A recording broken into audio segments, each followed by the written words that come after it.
Great. All right, if you would, turn to 1 Samuel chapter 5. If you remember last time in chapter 4, Israel was defeated by the Philistines. They had tried to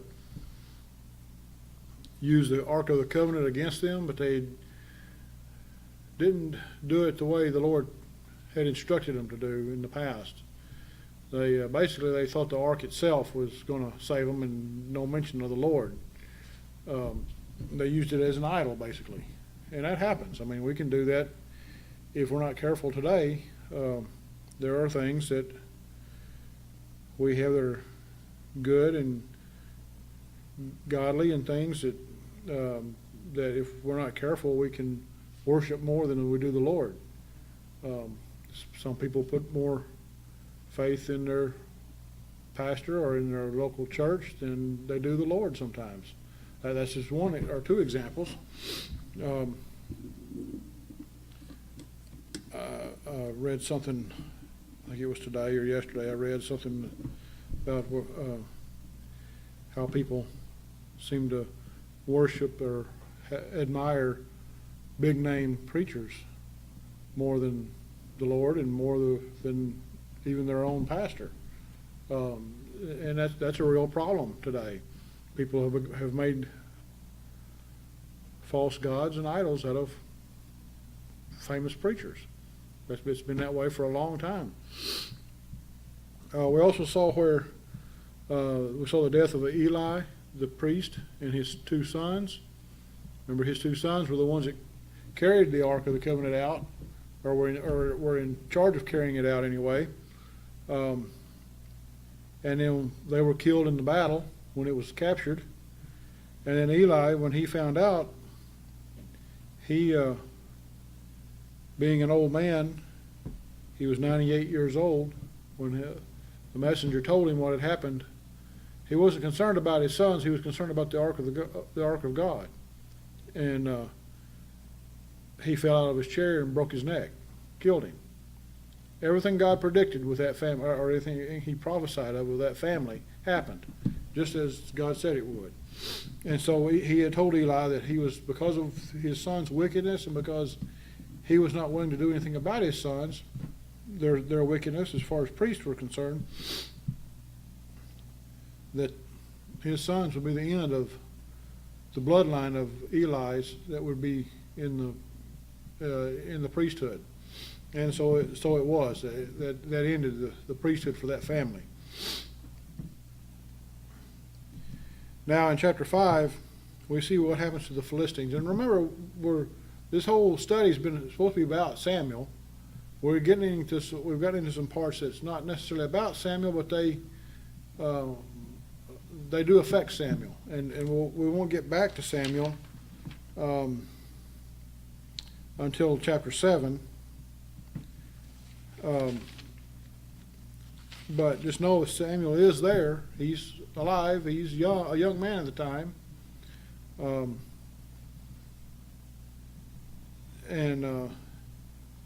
so he knows what's going on. He's not the high priest. We'll see who the high priest is later. I can't remember if that's in chapter 5 or chapter 6, but we see his name, and it's one that we've seen before. But let's look in chapter 5 and let's see what the Lord does to the Philistines. And the Philistines took the ark of God and brought it from Ebenezer unto Ashdod. When the Philistines took the ark of God, they brought it into the house of Dagon and set it by Dagon. Dagon was their high god in the land of the Philistines. And so they brought it into his temple in Ashdod. And being the Philistines and knowing about the God of Israel, why you would do that, I don't have a clue. They just weren't thinking. Because what happens next is not pleasant at all. And when they of Ashdod arose early on the morrow, behold, Dagon was fallen upon his face to the earth before the ark of the Lord. And they took Dagon and set him in his place again. And when they arose early on the morrow morning, behold, Dagon was fallen upon his face to the ground before the ark of the Lord. And the head of Dagon and both the palms of his hands were cut off by the threshold. Only the stump of Dagon was left to him. So, the first night, he falls on his face before the ark of the Lord. They don't have an explanation for it. They don't know why it happened. I'm assuming it's getting kind of spooky around there about that time. People that follow false gods seem to have that problem. They believe in witchcraft and evil spirits and all that, and certainly those are true things, but more so with them because they delve in it, and all of a sudden here's their high god, and he's just a statue. He's nothing. I'm assuming here is probably stone of some kind, the way it's talking about him. But the second night, they stand him back up and put it in, and they didn't think nothing about it. The second night, though, the next morning they come, and Dagon not only is fallen, but his head's been cut off, and his hands, it says the palms of his hands were cut off upon the threshold. So they were over next to the door. And all that's left standing is his stump.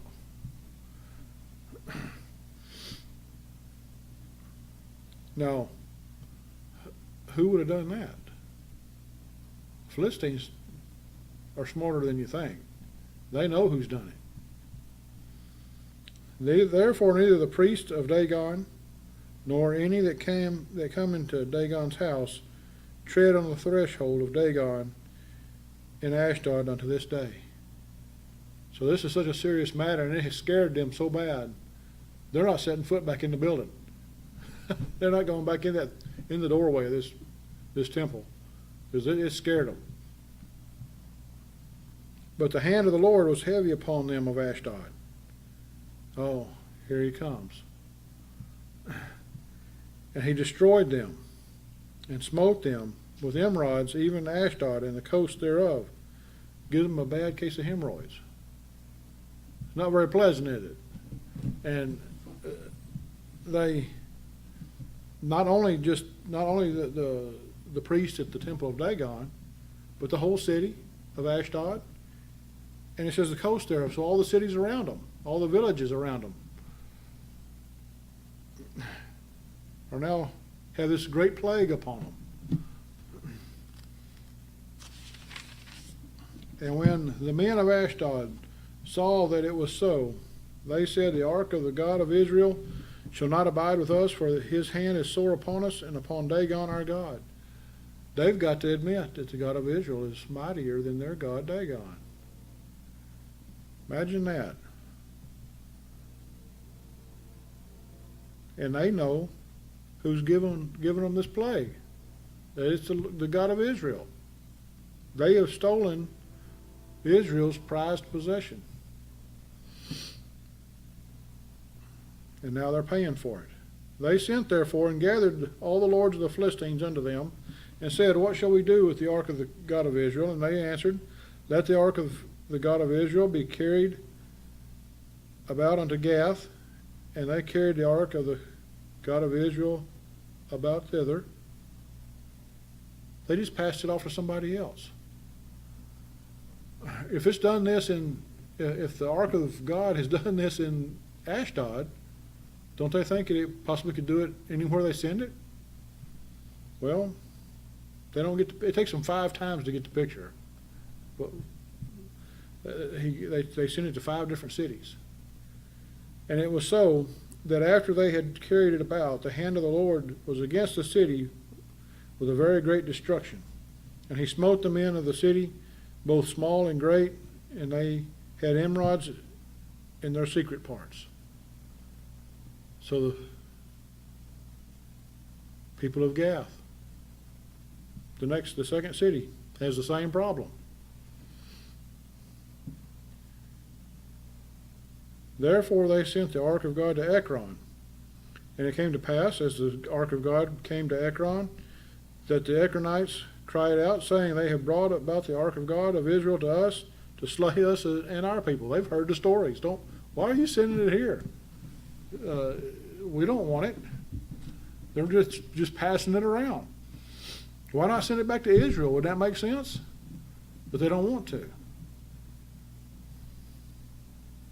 So they sent and gathered together all the lords of the Philistines and said, Send away the ark of God of Israel, and let it go again to his own place, that it slay us not and our people. For there was a deadly destruction throughout all the city. The hand of God was very heavy there. Not only were they suffering from this plague of emerods, but people were dying from it. One of the commentaries I looked at on this said that it's very possible it's something similar to dysentery, that it just drained them and of all their of everything, and people were dying from it. And it can, medically, if you look up this case, it could get that bad. And so people were dying from this. And the men that died not were smitten with emerods, and the cry of the city went up to heaven. So they were crying out for mercy from God. Now, we got time. Let's go ahead and go through chapter 6, because this is the continuation of the story. And the ark of the Lord was in the country of the Philistines 7 months. They couldn't figure this out after the first day, could they? Or the second day, or the third day. It took them 7 months to figure out that they needed to get rid of it. And if you've got what they got, that's going to be an eternity, or seem like it anyway. And the Philistines called for the priests and the diviners. Oh, they call their witch doctors to take on God, or to ask for their opinion, saying, What shall we do to the ark of the Lord? Tell us wherewith we shall send it to his place. Well, and of course we know the Lord has got his hand in this. The Lord's not going to, he's not going to permit anything to happen to the ark. But wouldn't you think that their first response would be, hey, let's destroy it, or let's throw it in the sea and let it sink, get it out of here? No, they're trying to find a way to get it back, to send it back to Israel. And they said, if you send away the ark of the God of Israel, send it not empty. So their own priests and their own diviners, their soothsayers, witch doctors, whatever they were, tells them, you send it back, but send it with a gift. What kind of gift? But in any wise return him a trespass offering. So let them know that you're sorry for taking their ark, their most holy possession, and this will make things better. And it shall be known to you why his hand is not removed from you. So they're talking about the God of Israel here. Send it back with a peace offering, basically, a trespass offering, and if it so pleases their God, then he'll remove his hand from you. Everything will go back to the way it was. Then said they, What shall be the trespass offering which we shall return to him? They answered, and why anybody would think about this, I don't know. 5 golden emerods and 5 golden mice. Why? We'll get to it in a moment. It tells us why there's 5 of each, but why these? Why would one? I guess because it's the plague that they're being the sickness they're being plagued with. I don't know any other reason. I mean, this is an odd trespass gift, isn't it? A trespass offering. Most people would have laughed at them and turned it down. You know, we don't want that. They're made out of gold.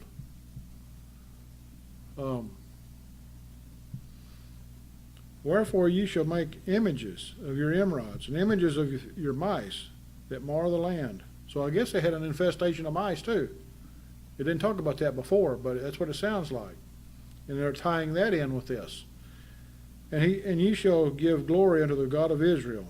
Peradventure he will lighten his hand from off you and from off your gods and from off your land. Now, we know in other stories in the Bible, people like this who would have done such a thing, God annihilated them. But with the Philistines, he doesn't. And yet, remember, the Philistines aren't supposed to be there anyway. They're one of the few nations that Israel did not wipe out when they first took over the land. They've been a problem for Israel since the beginning, and will be for many generations after.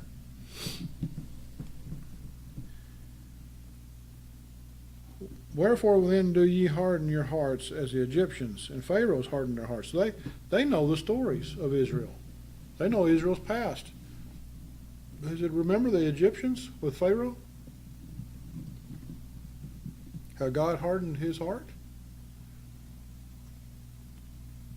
When he had wrought wonderfully among them, did they not let the people go, and they departed? So their priests are telling them, look, it's worked before.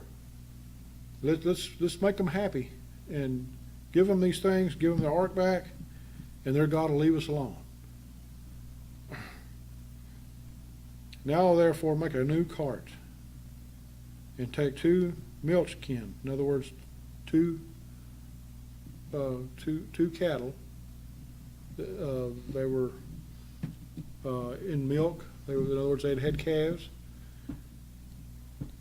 on which there hath come no yoke. In other words, they had to be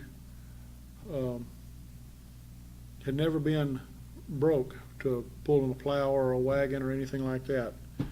And tie the kine to the cart and bring their calves home from them.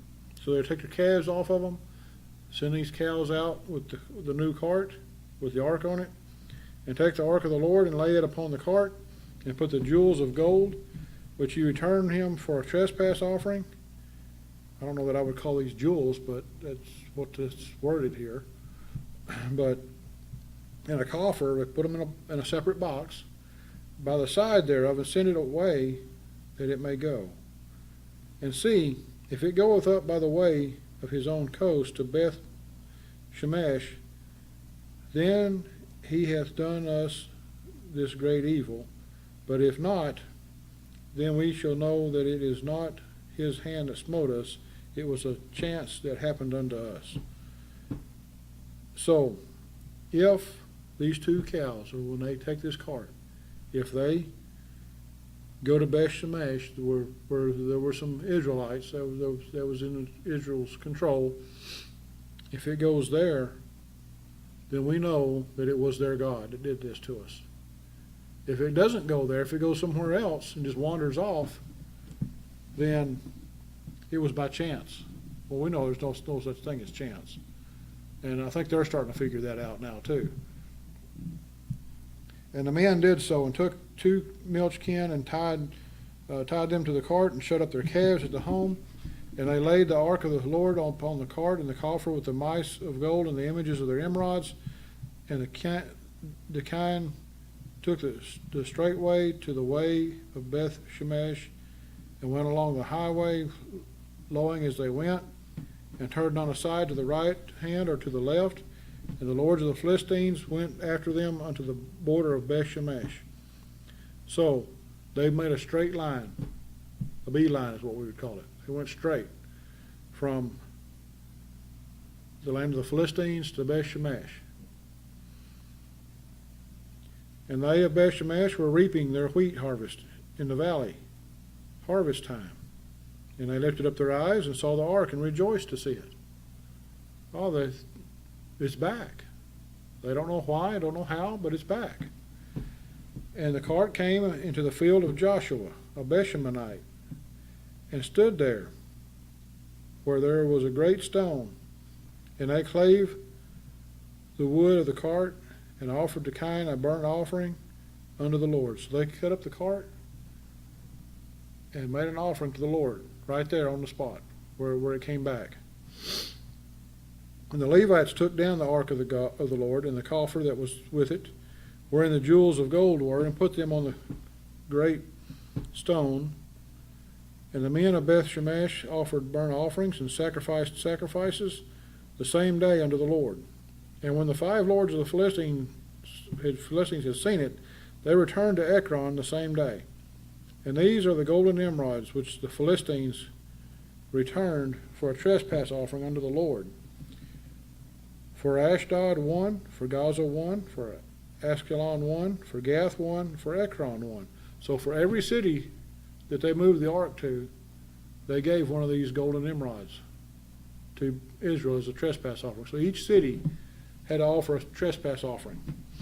And the golden mice, according to the number of all the cities of the Philistines, belonging to the 5 lords, both of fenced cities and of country villages, even unto the great stone of Abel, whereon they set down the ark of the Lord, which stone remaineth unto this day in the field of Joshua the Beshemite.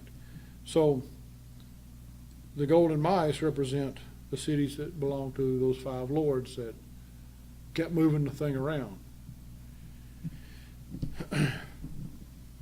And he smote the men of Beth-Shemesh, because they had looked into the ark of the Lord. They did what they weren't supposed to do, didn't they? Even though they're Israelites, they're God's people, what they do, they inspected it when they shouldn't have. God is, there was a whole procedure. No one was supposed to open the lid on the Ark of the Covenant. There were things that were placed in there by Aaron, and that was it. But they opened it up to see what was in it. And what happened? The Lord killed them.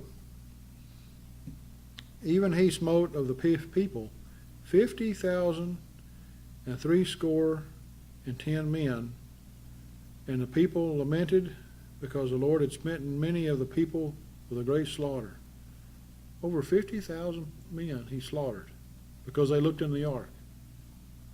If they were all from Beth Shemesh, that's a fairly large city, wasn't it? Even in our day and time, 50,000 would be a fairly large city. And the men of Beth Shemesh said, "Who is able to stand before this holy Lord God? And to whom shall he go up from us?" And they sent messengers to the inhabitants of, I'm not going to try to pronounce that name, saying, "The Philistines have brought again the ark of the Lord. Come ye down and fetch it up to you." So they're scared of it now too. They're like, "Come get this thing. We don't want it." They're glad it's home. They're glad it's back in Israel. But somebody needs to come get it. Well, again, they had to follow the law. In the book of the law, God told them how the ark was supposed to be moved about, how it was supposed to be handled, and all the rules and regulations for handling it. And so far, it hasn't been carried out. We get to chapter 7, and we'll be in chapter 7 next time. We're going to stop there for tonight. But in chapter 7, he talks about all that. They send the priest up, the Levites, to do what's proper. So anyway, we'll stop there. Again, we've only got, I guess, chapter 7 and chapter 8, and we'll be done with what we want to talk about as far as Samuel is concerned. We started with chapter 9 in our study with the series we did a few months ago with Saul. So we may touch a little bit in chapter 9, but not very much. We'll end with that. So